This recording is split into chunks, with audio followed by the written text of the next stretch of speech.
தங்கமயிலோடு அட்டகாசமான தங்க நகைகள் அனைத்தும் மனம் நிறைவாய் திருப்தியாக. தங்கமயிலின் ஆடி கொண்டாட்டம். நேர்களே வணக்கம், இது சாணக்யா. நீங்கள் பார்த்து கொண்டிருப்பது seven sense. Cockroach Janata party இந்த ஹெட்லைனா வந்திருக்கிறவங்க இவர்கள் தான். சில மாதங்கள் முன்னர் ஒரு நீதிபதி சொன்ன வார்த்தையின் அடிப்படையில் அவர் சொன்ன வார்த்தையிலிருந்து தவறாக வந்த ஒரு வார்த்தையை வைத்து ஒரு ஒரு மிஸ்டேக்ல வந்த வார்த்தையை வைத்து அதை மிஸ்கோட் பண்ணி வந்த கட்சி. பின்னர் கோல் போஸ்ட்டை மாற்றி நீட்டு தான் எங்கள் இஷ்யூ, தர்மேந்திர பிரதான் பதவி விலகுவதுதான் எங்கள் குறிக்கோள் அப்படின்னு கோல் போஸ்ட் மாற்றி தற்போது பார்லிமெண்ட்டை நோக்கி நகர்ந்து நேபாள் போன்ற விஷயம் இந்தியாவில் நடைபெறும், நேபாள் போன்ற ட்ரீட்மெண்ட் இந்திய அரசாங்கத்திற்கு கொடுப்பதுதான் நல்லது அப்படின்னு சொல்லி பிரதமரின் மரணத்திற்கு வரைக்கும் அவர்கள் சபிக்கக்கூடிய வகையில் முழக்கங்களை எழுப்பி வருகின்றனர் அப்படின்றத பார்க்கிறோம். இது ஒரு புறம் தலைநகரில் தலைவலியாக மாறி இருக்கிறது. மறுபக்கத்தில் காங்கிரஸ் கட்சியின் கள்ள மௌனம் பல்வேறு கேள்விகளை எழுப்பியிருக்கிறது. என்னென்ன பின்னணி? இதோ நமது ஆசிரியர் நம்மோடு இணைந்திருக்கிறார். வணக்கம் சார். செவன் சென்ஸ்ல முதல் எடுத்தோடனே நம்ம அந்த சிஜேபிக்கெல்லாம் போறதுக்கு முன்னாடி காலையில் எழுந்தோடனே நம்ம பார்த்தது திமுக எம்எல்ஏ மார்க்கண்டேயன் கைது.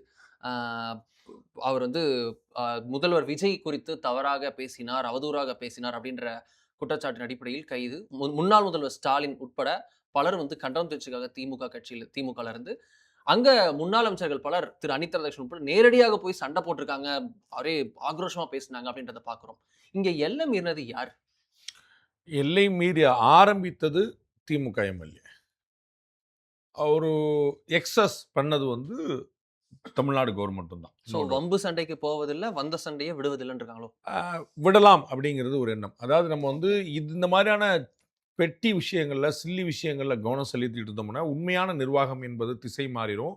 அதிகாரிகளுக்கு ஒரு சுவை கிடைச்சிடும். இந்த மாதிரி யாராவது ஒருத்தங்க சொன்னாங்கன்னு டக்குன்னு அரெஸ்ட் பண்ணோம்னா சிஎம் ஹாப்பி ஆயிடுவார் அப்படின்ற மாதிரி இந்த மாதிரி 91-96 ஜெயலலிதா அவர்களை இந்த மாதிரி தான் ஹாப்பியாக வச்சுருந்தாங்க. So all fine happy baby அப்படின்னு அப்படியே போயிட்டு இருந்தால் அது நாளைக்கு எங்கேயாவது நம்மளை மெயினான ப்ராப்ளம் என்னத்துக்கு மிஸ் பண்ணி விட்டோம். அப்படி தான் 91-96 ஜெயலலிதா அவர்களுக்கு நடந்தது. இது போன்ற பேச்சுக்களால் தான் எதிர்கொள்ளணும். அவ்வளோதான். நம்ம நீதிமன்றம் பல சந்தர்ப்பங்களில் உச்ச நீதிமன்றம் வரை சொல்லியிருக்கு, உங்களுடைய அரசியல் சண்டைகளை நீதிமன்றத்துக்கு எடுத்துகிட்டு வராதிங்க. நீங்கள் மக்கள் மன்றத்தில் வச்சுக்கோங்க, ரொம்ப ஆசையாக இருக்கா சட்டமன்றத்தில் வச்சுக்கோங்க, 2 மணி நீதிமன்றத்துக்கு வராதிங்க. அவ்வளோதான். ஒவ்வொரு மன்றமும் எதுக்கு அப்படின்னு தெளிவாக இருக்குது. அப்போ நீங்கள் சட்டசபைக்கு வந்தால் நான் முதலமைச்சருடைய முதுகெலும்பை உடைச்சிருவோம் அப்படின்னு சொன்னது லிட்ரல் மீனிங்கில் இல்லை. அது முதுகை இப்படி உடைச்சிருவாங்க அப்படிங்கிற சென்ஸ் இல்லை. நாங்கள் வாங்க என்னெல்லாம் பண்ணுவோம் அப்படிங்கிற ஒரு சென்ஸு தான். அப்போ இதை இதே மாதிரி இல்லாட்டி இதை விட பயங்கரமாக பேசுகிறதுக்கு தாவேக்காலே 1000 பேர் இருக்கிறாங்க. அதில் ஒன்றும் குழப்பம் இல்லை. 60 நாள் கொள்கை விளக்க பொதுக்கூட்டம், 60 நாள் ஆட்சியின் அற்புதமான சாதனைகள், 60 நாள் ஆட்சி 6 நூற்றாண்டுக்கு சாட்சி அப்படின்னு போட்டு ஒரு கூட்டத்தை போட்டு அங்கே மானாங்கனே எல்லாத்தையும் போட்டு ரவுண்டு கட்டி அடித்தோம்னா அதில் ஒன்றும் பிரச்சனையே வரப்போம். அவ்வளோதான். அப்போ பேச்சுக்கு பேச்சு, ஏச்சுக்கு ஏச்சு, நிர்வாகத்துக்கு நிர்வாகம்னு போய் நிற்கணும். இதுக்கு நம்மகிட்ட பவர் இருக்குங்கிறக்க இப்படி அரெஸ்ட் பண்ணி போனாங்கன்னா இதை பூரா மிஸ்கைட் ஆகும். பல விஷயங்களில் பார்த்தீங்கன்னா ஏற்கனவே நம்ம சொன்னது தான். இந்த ஃபேஸ்புக்கில், ட்விட்டரில் அது மாதிரிலாம் கண்ணா பின்னான்னு பேசுனாங்க, வாய்க்கு வந்தெல்லாம் பேசுனாங்க. பியூஷ் மானுஸ் பேசியிருக்கிறாரு. பிராமணர்களை கேலி பண்ணும்படியாகவும் சேர்த்து பேசியிருக்காரு. இந்த கவர்மெண்ட்டை தான் பேசியிருக்கிறாரு. மற்றவங்கெல்லாம் சொன்னது போல ஊழல் குற்றச்சாட்டு நிலம் அடிச்சிட்ட மோசடிலாம் சொல்லியிருக்கிறாரு. சந்திரிசாக்கில் கம்யூனிட்டியாகவும் கொண்டு போய் நிப்பாட்டுறாரு. அவர் மேலே என்ன ஆக்ஷன் எடுத்தாங்க? அப்போ என்ன கணக்குங்கிற கேள்வி வந்துடல. அப்போ டிஎம்கே எம்எல்ஏ நேராக போய் சண்டைக்கு நிற்க போகிறாரா? எங்கள் ஊர் எம்எல்ஏ தாமரக்கணி மாதிரி யாராவது முதுகில் குத்த போகிறாரா, கண்ணில் குத்த போகிறா? அது கிடையாது. அப்போ அது ஒரு பேச்சு. நாங்கள் ஓட விரட்டி அடிப்போம், ஊரில் இல்லாமல் பண்ணிடுவோம், இந்த மாதிரி யாரும் நடமாட முடியாது, இது மாதிரிலாம் சொல்லுவோம். அதை நீங்கள் லிட்ரலாக அப்படி ஒரு மீனிங் எடுத்துக்கூடாது. பொட்டா கேஸ்லேயே வைகோ அவர்கள் திருமங்கலத்தில் விடுதலை புலிகளுக்கு ஆதரவாக நேற்று இன்று நாளை செயல்படும் சொன்னபோது பொட்டா கேஸ் பயங்கரவாதிகளுக்கு எதிராக இருக்கக்கூடிய பிரிவென்ஷன் ஆஃப் டெரரிஸ்ட் ஆக்ட், டெரரிசத்துக்கான எதிரான சட்டம். அதுலேயே அந்த சட்டத்தை உருவாக்கிய வாஜ்பாய் கவர்மெண்ட்டில் சுப்ரீம் கோர்ட்டில் சொன்னது மியர் டாக்கிங், ஒரு பேசுறது, ஒரு சொல்றது விஷயங்கள் வராததுல அதுக்கு there should be an action behind that. அது பயங்கரவாதத்துக்கு ஆதரவாக பேசுவதல்ல, செயல்பட்டால் தான் பயங்கரவாதத்துக்கு இல்லை, பயங்கரவாத அமைப்புகளுக்கு. பயங்கரவாதத்துக்கு பேசுறது அடுத்த சின்ன டெக்னிக்கலா போகணுங்கனால சின்ன பயங்கரவாதத்துக்கு ஆதரவாக பேசுறது ஆள் பிடிக்கிறதுல வந்துடும். வாங்க நம்ம ஐஎஸ்ஐஸ் சேருவோம், வாங்க நம்ம ஒரு டெரரிசம் பண்ணுறோம்னா அது வேறு. நம்ம பேசுறது தானே செஞ்சேன்னு சொல்லி சொல்ல வேறு விஷயம். ஸோ செயல்படுறதுங்கிறது வேறு. பயங்கரவாத அமைப்பை ஆதரிக்கிறேன்னு சொல்லி சொன்னதுனாலேயே அது தார்மீகான ஆதரவாக கூட இருந்துக்கலாம். எங்களுக்கு அதில் உடன்பாடு இருக்குது அப்படின்னு சொல்லிக்கலாம். அப்போ அது குற்றம் ஆகாதுன்னு பொட்டா கேஸுக்கே சொன்ன போது இது மாதிரி விஷயங்கள் எல்லாம் வந்து நீங்க 2 விதமா டீல் பண்ணணும். ஒண்ணு நம்ம கவுண்டர் மேடையில உன்னோட பட்டமா நான் பேசுறேன் பாரு அப்படின்னு சொல்லிட்டு நம்ம கிட்ட அண்ணன் நாஞ்சில் சம்பத்துல இருந்து எவ்வளவு அமைச்சர் ராஜ்மோகன் பியூட்டிஃபுல்லா பேசுவாரு. பேசுறதுக்கு நிர்மல்குமார் எவ்வளவு ரொம்ப மெட்டிகுலஸா மீட்டர் போட்டு பேசுறாரு. அப்ப இது மாதிரி நிறைய கெட்டிக்காரங்க இருக்கிறாங்க. அவங்கள கூட்டு வச்சு பேசிட்டு இறங்கி அடிப்பான்னு சொல்லி 4 பேர் பேசிட்டு அவங்க பேசிட்டு போறாங்க. அதுல ஒன்றும் பிரச்சனை கிடையாது. 2வது விஷயம் இல்லையா டிஃபமேஷன் கேஸ் போடுங்க. நீதிமன்றத்தில் வந்து பார்த்துட்டு இந்த மாதிரி பேசுறது சரியா தப்பா அப்படின்னு பேசணும். நீதிமன்றம் இப்ப இந்த கவர்மெண்ட் வந்த பிறகு தெளிவா ஒரு கேஸ்ல வந்து சொல்லிச்சு, ஏங்க இந்த மாதிரி பேசினா அது அவமரியாதையா இல்லையா நம்ம யோசிக்கலாம். இதனால கலவரம் எங்கெங்க வருது, இரு பிரிவினருக்குரிய வன்முறை தூண்டுதல் எங்கெங்க வருது, நீதிமன்றமே கேட்டு ரிமாண்ட் பண்ணாம பெயில விட்டுருச்சு. அப்ப திமுக இதுதான் செஞ்சது, நம்ம மறந்துடக்கூடாது திரும்ப திரும்ப. அப்ப திமுக செஞ்சது தான் நானும் செய்வேன் சொல்லினா எந்த வித்தியாசம் போயிடும். எய்தர் யூ டீல் இன் மக்கள் மன்றம் ஆர் சட்டமன்றம் ஆர் நீங்க வந்து நீதிமன்றத்தில் டிஃபமேஷன் கேஸ் ஆகும். நான் கஸ்டடி எடுக்கிறேன், நான் அரெஸ்ட் பண்றேங்கிறது வந்து கட்டாயமா இந்த தரப்புல எக்ஸஸ். இவங்க மார்க்கண்டேன் போல இவர்கள் பேசினெல்லாம் வந்து ஏற்கனவே எக்ஸஸ். ஸோ அவர் தான் ஸ்டார்ட் பண்றாருன்னு குழப்பம் இல்லை. மக்கள் மன்றத்தில் வெற்றி பெற முடியாதவர்கள் ஆட்சியை இழந்துட்டோமே அப்படிங்கிற ஒரு அவதியில ஒரு வைத்தறிச்சல்ல இது மாதிரி வார்த்தையில வர்றாங்க. ஒரு முதலமைச்சர் அவர் வந்து உங்களுக்கு பிடிக்குதா பிடிக்கலையாங்கிறதே கிடையாது. இந்த நாட்டுடைய முதலமைச்சர் அவர். அது வந்து ரொம்ப தெளிவா அதில் இன்னைக்கு 8 கோடி தமிழர்களுக்கும் இன்னைக்கு முதலமைச்சர் யாருன்னா திரு விஜய் தான். அதுல வந்து உங்களுக்கு பிடிச்ச முதலமைச்சர், எனக்கு பிடிக்காத முதலமைச்சர், மக்கள் முதலமைச்சர், எங்கள் மனதில் முதலமைச்சர் அப்படிலாம் கிடையாது. ஒரு முதலமைச்சர் தான். அப்ப we should be very clear. முதலமைச்சரை நம்ம பேசும்போது எப்படி பேசணுங்களோ அந்த டிஃபரன்ஸே கிடையாது. அதை அவங்க கடைபிடிக்கணும். இது திரு விஜய் அவர்கள் முதல்வர் அவர்களை இம்ப்ரெஸ் செய்வதற்காக சிலர் செய்வதுன்னு நீங்க சொன்னீங்க. இது முதல்வர் இம்ப்ரெஸ் ஆகுறாரான்ற கேள்வி வந்து நிக்குது இல்ல. Is he enjoying it? அந்த விஷயத்துல அவர் அதெல்லாம் நம்ம வந்து மனசெல்லாம் நம்ம படிக்க முடியாது. ஏன்னா நம்ம அவர்கிட்ட நேரா பேசுறது கிடையாது. அவர் நம்ம நேரா பேசுறது கிடையாது. அமைச்சர் திரு சி.டி. நிர்மல்குமார் அவர்கள் வந்து அவர் அத்துமீறி பேசினார், அதனால சட்டப்படி நடவடிக்கை எடுக்கப்பட்டிருக்கு அப்படின்னு அதை என்டார்ஸ் பண்றார். இந்த எம்எல்ஏ கைதை பத்தி பேசும்போது அந்த மாதிரியான என்டார்ஸ்மெண்ட் தான் வேண்டியதில்லைன்ற நான் வந்து அது மாதிரி கைதே தேவையில்லைன்ற என்டார்ஸ்மெண்ட் அப்படிங்கும் போது மேலிடத்து உத்தரவு போட்டு தான் வருதா. திரு அனிதா ராதாகிருஷ்ணன் குறிப்பிட்டார், எஸ்பியை நாங்கள் பார்க்க முடியல, இவர்கிட்ட விளக்கம் கேட்க முடியல, பேசுனதுக்கு என்னங்க எவ்வளவு பெரிய பிரச்சனை பண்றீங்கன்னு சொல்லி டிஎம்கே பண்ணதே தான். அவங்களுக்கு என்ன வைத்தறிச்சல் அப்படின்னா நம்ம பண்ணதே நம்மள்ட்ட போடுறாங்களே அப்படிங்கிறது தான். ஆனால் அவர்கள் இதுதான் செஞ்சாங்கன்னு மறந்துட முடியாது. அதில் மறக்கவும் கூடாது. அதில் குழப்பம் இல்லை. அது அவர்கள் செய்தாலும் தப்பு தான், நீங்கள் செய்தாலும் தேவையில்லை தான்ற. அதில் வந்து ஒன்றும் குழப்பம் இல்லை. அப்போ வந்து இவங்க செஞ்சாங்கல்ல அப்போ நாங்களும் செய்வாங்க. அது வந்து வழக்கமான பெட்டி பாலிட்டிக்ஸ், ரிவெஞ்ச் பாலிட்டிக்ஸாக மாறுது. ஒன்று அவங்களுக்கு கவுண்டராக நம்மளும் அடிப்போம். இல்லை சார் நாம அப்படி இறங்கி போகக்கூடாது. டெஃபமேஷன் கேஸ் போடுங்க.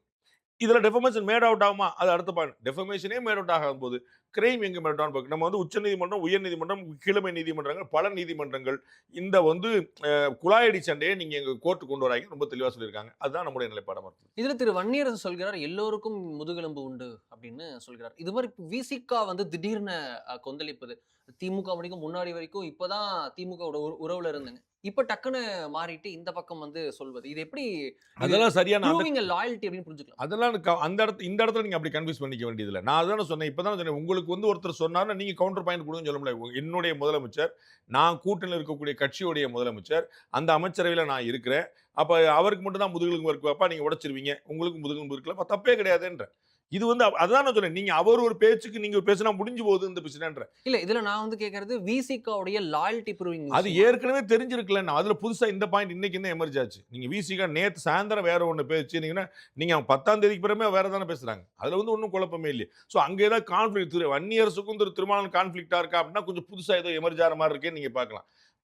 விசிகாவுடைய லாயல்ட்டி டுவர்ட்ஸ் டிவிகே அண்டு அவங்க வந்து அவர் ஒரு பேலன்ஸ் பண்ண பார்க்குறாரு. பட் டிஎம்கே வந்து திரு ஆர் ராசா அவர்கள் புண்ணியத்தில் கண்ணா பின்னா 4-5 வார்த்தையில் போட்டுட்டு அவங்க வந்து வரவிடாமல் தடுக்கிற பார்த்தோம். திரு ஆர் ராசாக்கு ஏதாவது நோக்கம் இருக்குமா தெரியல. அவர் இருக்கிற வரைக்கும் நமக்கு மரியாதை கிடைக்காம போயிட போகுது, அப்போ அவரை கழட்டி விட்டா நமக்கு கொஞ்சம் நல்ல மரியாதை கிடைக்கணும்னு பிளான் பண்ணுறாருன்னு தெரியல. அவர் போடல அது வந்து உடஞ்சி போக ஆரம்பிச்சிச்சு. திருமாவளவன் அவர்கள் வருத்தமாக தான் சொன்னார், நான் உங்க கூட தானே இருந்தேன், நான் உங்களுக்கு சரின்னு தானே இருந்தேன், நீங்க எல்லாம் பேசுறது சரியா, அப்போ உங்க கூட்டில் இருக்கும்போது நான் வந்து ஏதாவது குறை வச்சேன்னா அப்படின்னு அவர் கேட்குறேன். ஸோ அவர் ஆதங்கம் தான் இருக்குது. அதனால loyalty towards TVK of VCK வந்து ஆல்ரெடி நோன். ஓகே. அது முன்பே தெரிந்ததுதான் அப்படின்னு சொல்றீங்க. இந்த பக்கத்துல தெரியாத ஒரு பக்கங்கள் சில இருக்கோ அப்படின்ற வந்து நிக்கிறது. இண்டி கூட்டணியில டிஎம்கே உடைய கோஆர்டினேஷன் என்னவா இருக்கும் அப்படின்ற ஒரு $1 மில்லியன் கேள்வி டெல்லியில் சுற்றி வருகிறது. குறிப்பா சொல்லணும்னா சமாஜ்வாதி போன்ற கட்சிகள்லாம் வந்து திமுகவுடனும் நல்லுறவு, காங்கிரஸுடனும் நல்ல உறவு இருக்கக்கூடியவர்கள். இவர்கள் இருவரும் உரைத்துக் கொண்டிருப்பது, பார்லிமெண்ட்ல ஒரு மாதிரி நடப்பது, இது வந்து பாஜகவுடன் திமுக ஒரு மறைமுக ஒரு கோஆர்டினேஷனுக்கு போய் நிற்குமோ என்ற அச்சத்தை இண்டி பிளாக்ல ஏற்படுத்தியிருக்கின்ற தகவல் இருக்கிறது. காங்கிரஸால இண்டி கூட்டணியை கை கழுவும் நிலையில இண்டி கூட்டணியை ஒரு முறித்தல் தள்ளக்கூடிய நிலைமையில திமுக போய் நிற்குதா? நேற்று சபாநாயகர் தலைமையில் அனைத்து கட்சி கூட்டம் நடந்தபோது சபையை ஒழுங்காக நடத்துறதுக்கான ஏற்பாடு எல்லாரும் வாங்கன்னு பேசும்போது அப்போ வந்து காங்கிரஸ் வெளிநடப்பு பண்ணுச்சு, திமுக வெளிநடப்பு பண்ணுச்சு. For different reasons. அதை தான் நான் சொல்ல வரேன். அதுதான் அது கோஆர்டினேஷன் இல்லை, ஆனால் அவங்களுக்கு வேற என்ன. ஸோ காரணங்கள் நோக்கங்கள் ஒன்றாக இருந்தாலும் அதை உங்களோட சேர்ந்து செய்யணுமா வேண்டாமாங்கிறது தான் கேள்வி இருக்கு. அதுதான் இப்போ. ஸோ இந்த இந்தி கூட்டணியில் கலந்துக்கல அப்படிங்கிறனால அவங்க வந்து பாஜகவோட சேர்ந்து போயிடுவாங்க அப்படின்னு கற்பனை பண்ண முடியாது. அதுக்காக தான் நேற்று நடந்த சம்பவத்தை சொல்றேன். ஸோ அவர்களும் வெளியேறுகிறார்கள், இவரும் வெளியேறுகிறார்கள். ஆளுக்கு ஒரு காரணம் வச்சிருக்காங்க. வெளிநடப்பு பண்றாங்க, I am not okay with you அப்படி தானே. அப்போ அந்த இடத்துல வெளியேறாங்க. But then are they okay with India bloc அப்படின்னா அது நம்ம தனியாக பார்க்க வேண்டியது. அப்போ அது வந்து ரெண்டு வேற வேற சமாச்சாரம் புரிஞ்சுக்கிறோம். திமுகவுக்கு நடந்தது ஒரு பச்சை துரோகம்.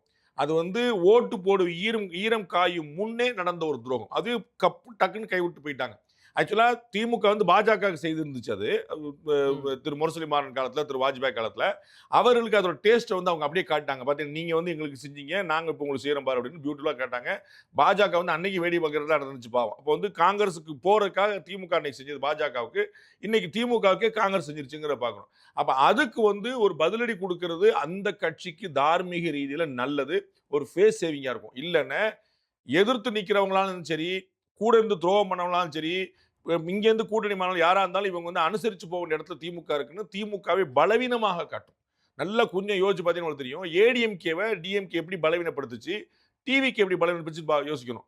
பாஜகவுடைய ஒரு ஆள், பாஜகவுடைய ஆள் அப்படின்னு சொல்லித்தான் பாஜகவுடைய சபார்டினேட் டீம் ஏடிஎம்கேங்கிற மாதிரி ஒரு பிம்பத்தை, மாய தோற்றத்தை, இல்லாத ஒன்றை கட்டமைச்சு ஏடிஎம்கே பலவீனப்படுத்துறாங்க. அத மாதிரி இன்னைக்கு என்ன ஆயிரும், காங்கிரஸ் உடைய ஆள் தான் திமுக. கூட்டணியில் சேர்ந்தாலும் பேசாம போய்க்கிடுவாங்க, கூட்டணி வெளியே போனாலும் பேசாம போய்க்கிடுவாங்க, உங்களுக்கு கிடையாது நாங்கள் துரோகம் பண்ணிடுவாலும் பேசாம, என்ன சொன்னா எவ்வளவு அடிச்சாலும் தாங்குவாங்கப்பா, ரொம்ப நல்லவங்கிற மாதிரி வந்துடும். அப்ப நீங்க என்ன முடிவு அது இண்டிபெண்டா எடுக்க வேண்டிய தேவை. ஏன்னா இன்னைக்கு தேவைக்கு திமுகவுக்கு காங்கிரஸோட தயவு தேவையில்லை. இன்னைக்கு கணக்கு காங்கிரஸுக்கு தான் திமுகவோட தயவு தேவை. அகில இந்திய அளவில் மாநிலத்தில் அவங்களுக்கு என்ன தயவு வேணுமோ அதை செஞ்சுக்கிட்டாங்க. அப்ப மத்தியில வந்து இவங்களுக்கு தான் தேவை. அதனாலதான் கூப்பிடுறாங்க எல்லாரும், வாங்க வாங்க ஏன் கூப்பிட்டீங்க, எல்லாம் ஒன்னா இருக்கணும். ஜெயராமன் விஷயம் எதுக்கு தத்துவமா பேசுறாரு. நீங்க ஏன்பா தமிழ்நாட்டில் ஒன்னா இல்லைங்கிற கேள்வி வரணும்ல. அதனால டெல்லியில ஒன்னா தமிழ்நாட்டில் ஒன்னா இருக்க மாட்டீங்களா அப்படின்னா, இல்ல அதெல்லாம் வேற, அதெல்லாம் ஏடிஎம்கே டிஎம்கே சேரலான்னு பார்த்தா பச்சை துரோகமா, அது கற்பனை பண்ண முடியாத அரசியலாம். டிவிக்கும் டிஎம்கே சேர்ந்து அது சமுதாயத்துக்கு தேவையா.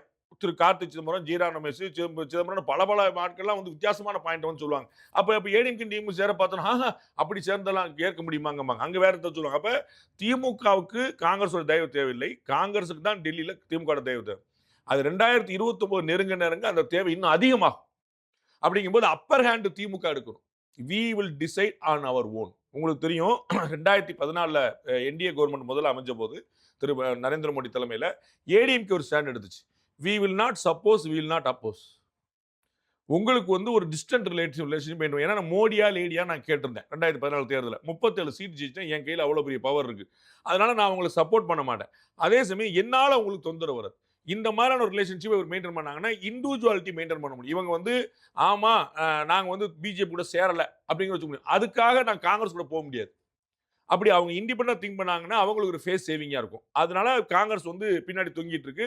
திமுக அந்த தொங்கலை புரிஞ்சுக்கிட்டு 2029 வரைக்கும் அலைய விடுவோம்னு நினைச்சாங்கன்னா காங்கிரஸுக்கு ஒரு பாடமா இருக்கும். இதுல ராகுல் காந்தி காஸ்ட்லி மிஸ்டேக் அப்படின்னு இதை புரிஞ்சுக்கணுமா? ஒரு ட்ரஸ்டட் அலையாக இருக்கக்கூடிய திமுக திரு ஸ்டாலின் அவர்கள் அவ்வளோ க்ளோஸா இருந்தாரு, அவர் இந்த இடத்துல ஒரு பேக் ஸ்டாப் பண்ணது போல ஃபீல் ஆகுது. நான் பலமுறை சொல்லியிருக்கிறேன் உங்களுக்கு, நமக்கு கிளாஸ்ல அது ஒரு பாடம். ஆக்சுவலா வந்து அரசியலை பொறுத்தளவுக்கு மிஸ்டேக்கு, சரி தப்பு, தர்மம் அதர்மம் இதுக்கெல்லாம் வேலையே கிடையாது. இதெல்லாம் நீங்களா போயிட்டு நீங்க நரேந்திர மோடி அடிக்கடி குறிப்பது போல பொலிட்டிக்கல் பண்டிட்ஸ் உட்கார்ந்து பேசிட்டு இருக்க வேண்டியதான். ஜெயிப்பு தோப்பு, சக்சஸா ஃபெயிலியரா, இவ்வளவுதான். இது சக்சஸ் அப்படின்னா ஆல் ரைட், அவ்வளவுதான். ஃபெயிலியர்னா ஆல் ராங், அவ்வளவுதான். நீங்க வந்து ஒரு பெரிய தார்மீக தோல்வி அடைஞ்சு வந்து திரு எடப்பாடி பழனிசாமி யோசிச்சுட்டே இருப்பார்ல, என்ன தப்பு நடந்துச்சுன்னு இப்படி தோத்துட்டோம், என்ன தோத்து அவ்வளவு தோத்தாச்சு பாருங்க. கூட இருந்தவங்க எல்லாம் சண்டை போயிட்டாங்க. நேற்று வரைக்கும் லாயலா இருந்து போர் வாழா இருந்தவர்கள் இன்னைக்கு வந்து வாழை இந்த பக்கம் திருப்பி நிற்கிறாங்க. என்ன காரணம்? தோல்வி. இன்னைக்கு யோசிச்சு பாருங்க, திரு எடப்பாடி பழனிசாமி ஒரு 120 சீட்டு கையில் வச்சிருந்தாருன்னா அத்தனை பேரும் எழுச்சி தமிழர் எடப்பாடி பழனிசாமி தலைமையில், புரட்சி தமிழர் எடப்பாடி பழனிசாமி தலைமையில் அவ்வளவு போயிருந்திருப்பாங்க. அப்ப வெற்றியா தோல்வியாங்கிறத வேற எதுவுமே தீர்மானிக்கல. அவர்களுக்கு 60 வருஷம் கழிச்சு அமைச்சரவையில் 2 பேர் ரோல் கிடைச்சு. கற்பனை பண்ண முடியுமா? திரு இவருடைய ஜாதகத்தை தான் நீங்க பார்க்கணும். நீங்க விஸ்வநாதனுடைய ஜாதகத்தை எடுத்து பார்க்கணும். எங்க இருந்தோ நின்று எங்கிருந்தோ போய் சீட்ல நின்று ஜெயிச்சு ஆட்சி வந்து டக்குன்னு 5 எம்எல்ஏ கிடைச்சு 18 எம்எல்ஏ இருந்த இடத்துல 5 எம்எல்ஏ வந்திருக்கிறாங்க. 13 எம்எல்ஏ வீழ்ச்சி. ஆனா கட்சிக்கு எப்படி எழுச்சி பாருங்க. அப்ப அந்த வரலாற்று வாய்ப்பை ஏன் தவற விடுவாங்க? அண்ட் இவரோ உங்களுக்கு ஸ்டாம்ப் பேப்பர் போட்டு கையெழுத்து போட்டு கொடுக்குறாரு. யாரு? திரு விஜய். வாங்க உங்களுக்கு வந்து இன்னைக்கு, நாளைக்கு, நாளை கழிச்சு, எதிர்காலத்தில், காலம் பூரா அப்படின்னு போட்டு கையெழுத்து கொடுக்குறாரு. சந்தோஷமா சொல்றாங்க. இதோட உங்களுக்கு சோ அது வந்து அதனால ஒரு ராங் மூவ் நீங்க அதை பார்க்க முடியாது. இத வந்து கால்குலேட் பண்ண வேண்டியது அந்த ஓவர் விசுவாசம். மிஸ்கால்குலேஷன் பண்ணுது. இது நீதி நேர்மை இல்ல. Political miscalculation. அதுதான் சொல்றேன். இல்லன்னு நான் சொல்ல வரேன். இன்னைக்கு அது வந்து நீங்க உங்களுக்கு ஒரு எப்படிப்பட்ட வாய்ப்பு கிடைச்சிருக்கு? இன்னைக்கு காங்கிரஸுக்கு எதிரான பாதி விஷயங்கள் தமிழ்நாட்டில் நடக்காது. From government. Because they are in the cabinet. நீங்க ஒரு விருந்தினர் எஸ்பி வந்து காங்கிரஸ் எம்எல்ஏ மேல இல்லாட்டி காங்கிரஸ் மாவட்டத்தில் மேல டக்குன்னு வந்து ஒரு கை வச்சிருவாரா? அவங்க வந்து அமைச்சர்ல இருந்து போன் வரும். அப்ப எவ்வளவு பெரிய சேஃப் கார்டிங், எவ்வளவு பெரிய பேக் வருது. அதனால வந்து கட்டாயமா அது பொலிட்டிக்கல் அட்வான்டேஜ் தான். அதுல டெல்லியில என்ன ப்ராப்ளம்ங்கிறது தே ஹேவ் டு மேனேஜ். அதான் சொன்னேன். ஜெயலலிதா அவர்கள் எப்படி மேனேஜ் பண்ணாங்கன்னு சொன்னேன் பாருங்க. பகையும் இல்ல, நட்பும் இல்ல. அந்த பேலன்சிங் ஆக்ட டிஎம்கே பண்ணுங்கிற பார்க்கணும். நான் வந்து பிஜேபிக்கு சப்போர்ட் பண்ணல. அதற்காக காங்கிரஸ் கூட சேர மாட்டேன். இந்த நிலைப்பாடு எடுப்பாங்கன்னு நினைக்கிறேன். என்ன எடுப்பாங்க பார்க்க தான் தெரியும்.